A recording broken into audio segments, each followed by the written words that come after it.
Born in Southfields, I grew up coming to the Gurdwara. Many fond and special memories are here for me.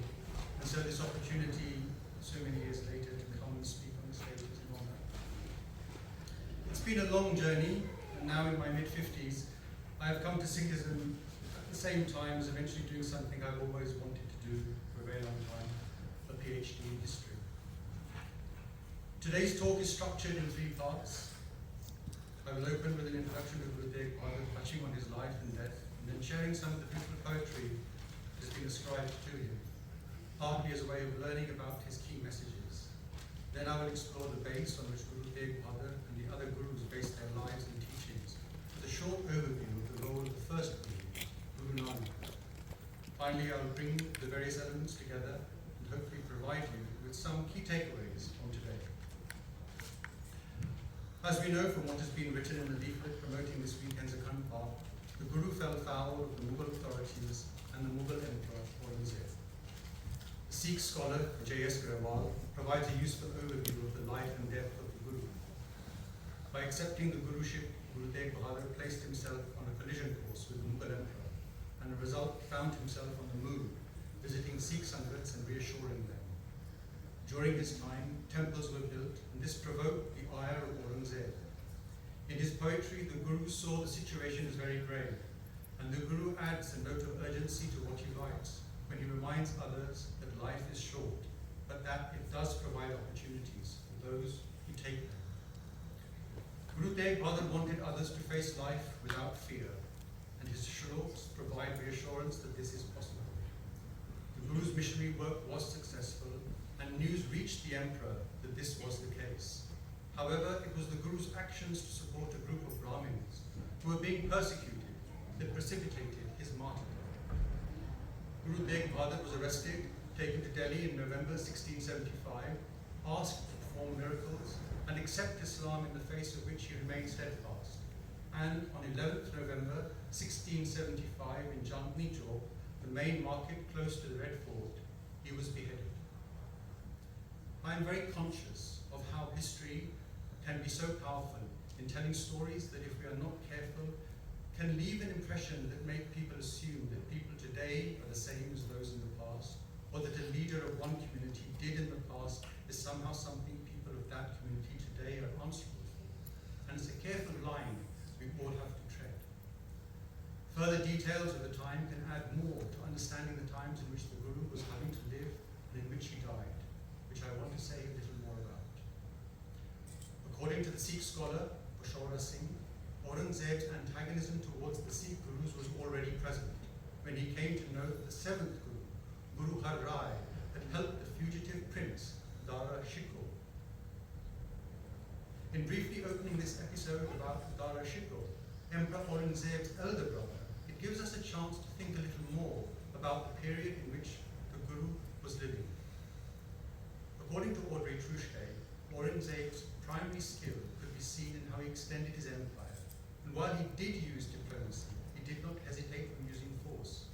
In the 1660s, when he failed to neutralize the Maratha threat through non-violent means, he turned to violence, fighting the Marathas with limited success for the rest of his life. The Rajputs rebelled in the 1670s, and he forced them to return to the imperial fold. He also faced threats from others, and in 1675 he had Guru Tegh Bahadur executed for taking up arms against him.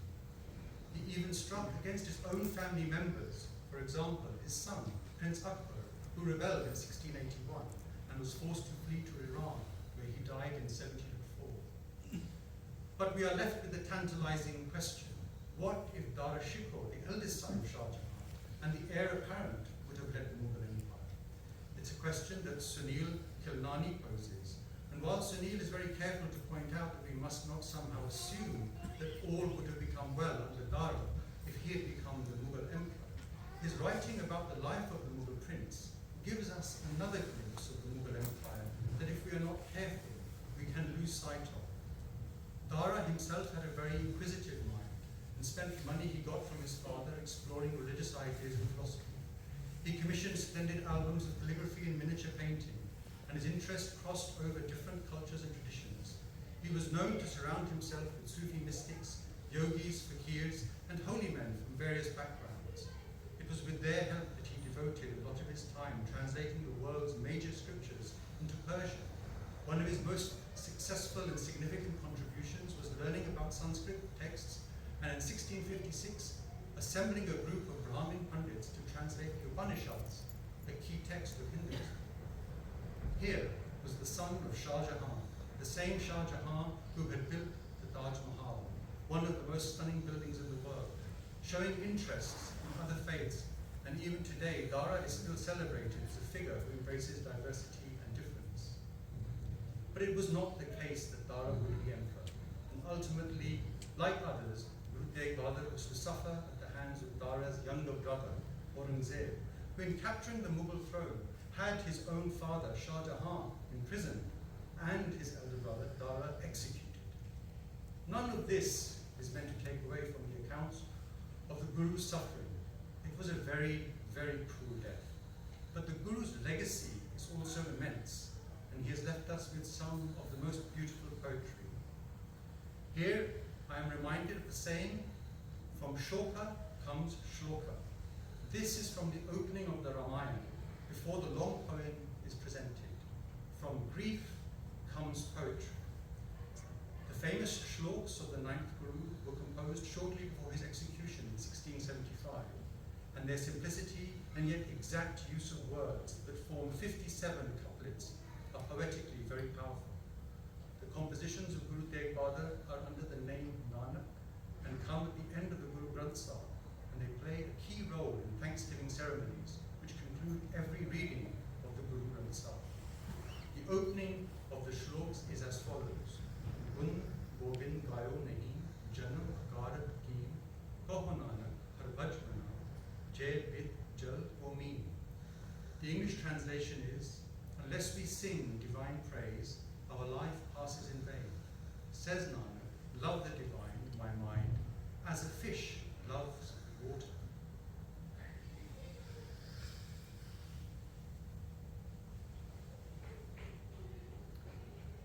As I've said, in preparing my talk today, I also wanted to draw on the scholarship of noted Sikh scholars, and I was particularly drawn to the work of Bahadur Singh and his article on Guru Tegh Bahadur, and how Bahadur Singh used the shloks from the Guru to illustrate and explore the Guru's life and what the Guru taught. The following are the 5 key takeaways from Bahadur Singh's article, which I would like to share. Firstly, forging a state of fearlessness. The person who achieves the gift of fearlessness does not grieve and is not affected by pain and pleasures in life. These qualities are key for seeking justice and having the ability to stand up to authority. This is the shlok to accompany the theme of fearlessness. Bal Be kaho ko det ne be manat aan, kaho nanak sun re mana, yani te thai pakyan. The English translation is, they who neither incite fear in others nor fear anyone themselves, says Nanak, listen my mind, know that they are enlightened. Secondly, cultivating a carefree optimism. Ultimately in life, everything happens according to the divine will. By understanding this, you can become carefree, a jinn. This is the shlok to accompany the theme of optimism that Guru Tegh Bahadur gives us. Chinta taaki kijiye jo anhoni hoye, e marg sansar ko nanak phir nahi hoye. The English translation is, we should worry only about what we can prevent. Says Nanak, this is the way. Everything is passing. Thirdly, the Guru gives us a message on managing in a crisis.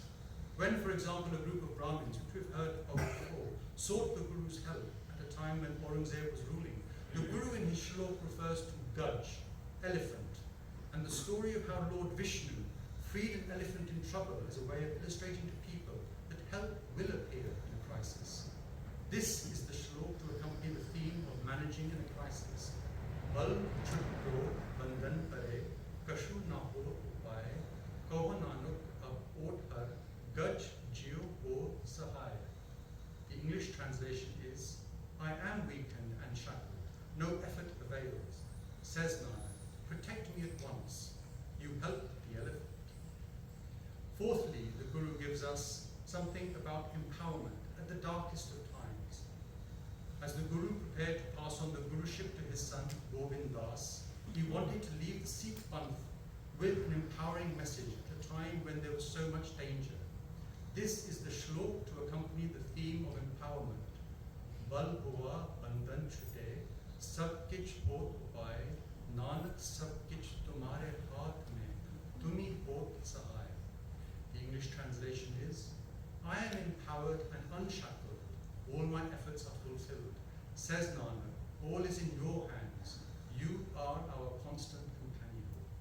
And finally, this message of truth and truth prevailing. The Guru envisaged that his martyrdom would not be the end for him, and the divine name would always remain. His final advice was that constant remembrance of the divine name is the only panacea for all the predicaments, the sankat in life. This is the shlok to accompany the theme that truth will prevail. Naam reho, sadhu reho, reho Gurupurb. Koho Nanak, e jagat mein, kin japyo gurmat. The English translation is, the name is eternal, the faithful are eternal, eternal is the sustaining Guru. Says Nanak, there are few in this world who remember the Guru's word. Now, as I mentioned in my opening, I want to explore the base on which Guru Tegh and other Gurus based their lives and teachings, with a short overview of the role of the first Guru, Guru Nanak. This is the context and will allow me to return by way of conclusion to Guru Tegh. My mum's not able to be here, and I'm aware that I need to be back to pick her up shortly. So, but I remember Mum and her often responses to things. All is good, even when she's being sorely tested. Mum, through her daily prayers and her patience, embodies many of the qualities that the Sikhs are invited to adopt, to try and be in a state of calmness, whether there are problems or not. For me, what Mum has modelled has been consistent in my life, and maybe what ultimately has drawn me and my attention to Sikhi. I find myself mesmerized listening to the Gurbani, and it was the same when I first started listening to Guru Tegh Bahadur's Shlok Novel. It was on long tube journeys, and I would listen on my headphones while following the English translation, stunned by its wisdom and deep reminders of the peace that can be acquired by facing in the direction of truth. However, to understand the ninth Guru's poetry, you have to go back to the base. The message of equanimity, of calmness, composure is Guru Nanak's message. Also the message of contentment and balance. And this is something I don't want us to lose sight of. The ninth Guru faced many challenges in his life, and of course this extraordinarily cruel death. But his life also symbolized a level of calm in the face of adversity. So we turn to Guru Nanak. The first Guru's big challenge was to those who venerated the thread of the Brahmin as a symbol of status. They are but Satmani, preferring to point people to the qualities that the thread needed to symbolize. Guru Nanak pointed out, such as contentment. Guru Nanak refused to wear the thread, insisting that if the Brahmin wanted him to wear it, it needed to be the thread of contentment, so that the mind can stay in control. For the priest, this was upsetting, knowing that he did not have a thread, so that the mind could be in control. In Asa Divar, Guru Nanak refers to this. For Guru Nanak, the symbols of religious men were problematic. Wearing a symbol and not living by the values that they represented was wrong. The sacred thread worn by devout Hindus, which was initiated with great feasting and ceremony, ultimately got worn out and needed replacement. As Guru Nanak pointed out its fragility, shlokas 34 and 35 of Asa Divar, Dea Apa Santok Soot. And this is what Nanak is saying, Guru Nanak is saying, O Brahmin, in case you have the sacred thread spun of compassion as its cotton fiber, contentment as its yarn, continence its knot, truth as its twist, then only, Reverend Pandit, may you have me wear it. Certainly not, if this is not so. Guru Nanak, when talking about the cotton thread, refers to kapal, the cotton flower. And as I was preparing my talk, and Gyaniji helped me a lot, which Gyaniji was explaining to me kapal, and he could not even find the words to convey what a cotton flower feels like. just indicating with a very big smile the feeling it left with him. So this is the thread that Guru Nanak was talking about, such a fine thread. And Guru Nanak's point was that if you have the thread of contentment, daya kapar, if you have something with which to control the man, this mind, that it can help avert your eyes from greed, from lechery, and all those other things that we can be ashamed of. So the thing that Guru Nanak is saying, make compassion the cotton, satisfaction the thread, restraint of senses the knot, and truth of words and deeds the twist. And this is the base of Sikhi. It was, however, to the image of farming, and this is where Guru Nanak's brilliance comes out, so key to the Punjab, that Guru Nanak pointed to bring his message home. Man hali kirsani karni saram pani tan khet. Make your mind the farmer, good deeds the farm, modesty the water, and your body the field. And this line also, Naam beech santok sohaga rak garibi base. Let the Lord's name be the seed, contentment the plough, and your humble dress the fence. Manhali kirsani karni, and with this the idea, Naam beech santok sohaga. In God's name, if you recite, then you get contentment. Just like if you sow seeds on the ground, you get a rich harvest. And so, in preparing to conclude, I'm reminded that the ninth Guru comes in a line of Gurus, and their lives speak to a development that takes place, starting with Guru Nanak, who focused on communication and talking with others. And if we need reminding of his brilliance, Bhai Gurdas refers to this story of Guru Nanak, when asked who was better, Hindu or Muslim, the Guru replied that without good deeds, both would come to grief. Another key turning point in Sikh history is in the life of Guru Har Gobind, who battled more forcefully with injustice and the evils of ego, and drew Sikhs' attention to Miri, Piri, and the concepts of warrior saints.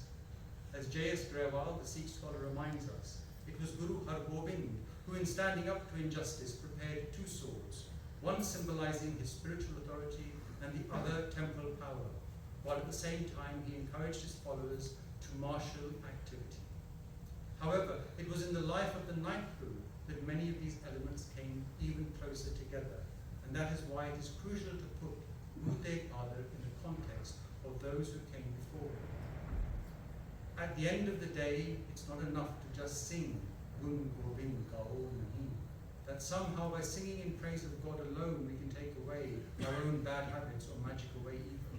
It's by putting into practice, as Guru Nanak did so outstandingly, concepts of Sat, truth, Santok, contentment, Daya, compassion, and following teachings, Dharam, that we have the practical tools to deal with the many challenges and opportunities life will throw at us.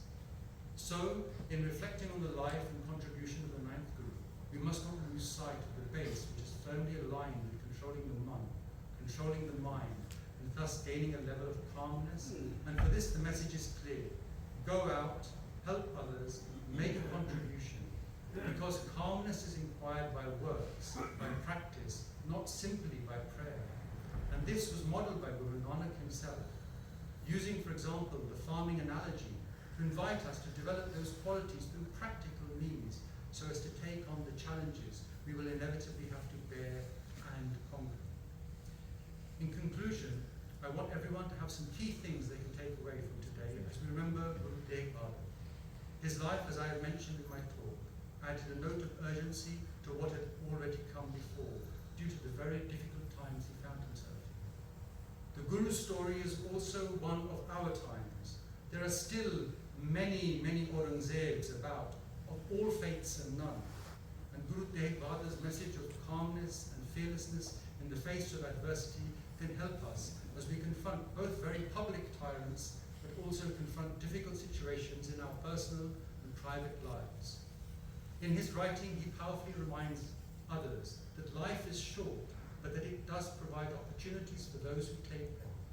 Guru Tegh Bahadur teaches us 5 things: to be fearless, to be optimistic, to learn to manage in a crisis, to to empower us, ourselves and others, and most importantly, to focus on truth, which today we may also frame as speak truth to power. Finally, in closing, I want to thank Ghaniji and the committee for giving me this opportunity and ask for forgiveness for my mistakes or things I may have said out of turn. We live and learn. Sat Sri Akal.